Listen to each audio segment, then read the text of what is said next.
बच्चों आज मैं आपको breathing and exchange of gases जो कि फिजियोलॉजी 11th क्लास की है उसका एक छोटा सा टॉपिक एक्सप्लेन कर रही हूँ। Regulation of respiration.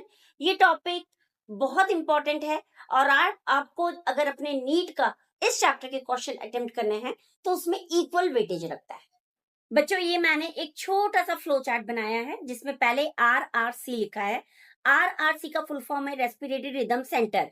फिर मैंने पीसी लिखा है, पीसी का फुल फॉर्म होता है pons region of the brain, जिसको हम निमोटैक्सिक सेंटर भी बोलते हैं। Then neural signals, finally chemosensitive area जहां पे हम कार्बन डाइऑक्साइड और हाइड्रोजन आयन का कंसंट्रेशन मेंटेन करेंगे, एंड फाइनली रिसेप्टर्स।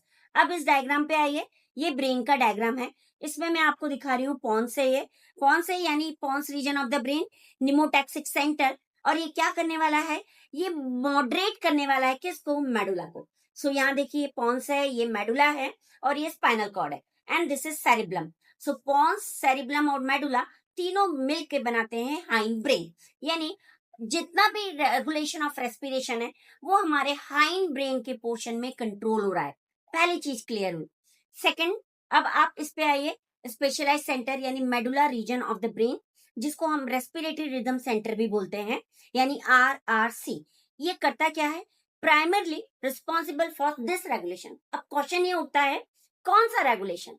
रेगुलेशन बच्चों वो जो बेसिकली हमारे बॉडी में टिश्यू में सेल में कितना carbon dioxide, hydrogen ion concentration और ऑक्सीजन यूज होना चाहिए और एक्सपेल्ड होना चाहिए, उसको मेंटेन करने का काम ये medulla reason of the brain करता है। डन ना, इसको कौन कंट्रोल करेगा, इसको कंट्रोल करेगा pons region of the brain, जिसको हम निमोटैक्सिक सेंटर भी बोलते हैं, और ये मॉडरेट करता है फंक्शंस ऑफ द RRC।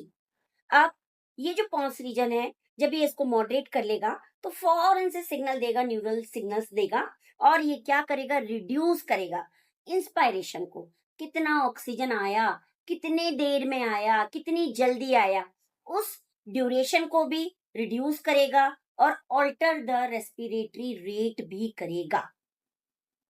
फिर हमारा जो फोर्थ रीजन होता है वो कीमोसेंसिटिव एरिया होता है। नॉर्मली ये इनएक्टिव है। क्यों इनएक्टिव है, क्योंकि ये अगर कार्बन डाइऑक्साइड और हाइड्रोजन आयन का कंसंट्रेशन बराबर है, नॉर्मल है, बॉडी में कोई प्रॉब्लम क्रिएट नहीं कर रहा, तो ये कुछ भी नहीं करेगा। लेकिन ये हाईली सेंसिटिव है। जैसे ये बढ़ा, कौन बढ़ा, कार्बन डाइऑक्साइड और हाइड्रोजन आयन कंसंट्रेशन, वैसे ये एरिया एक्टिव हो जाएगा और दौड़ के किसके पास जाएगा, मेडुला के पास, और उससे कहेगा क्या कर भाई, कुछ एडजस्टमेंट कर, कुछ ना कुछ कर,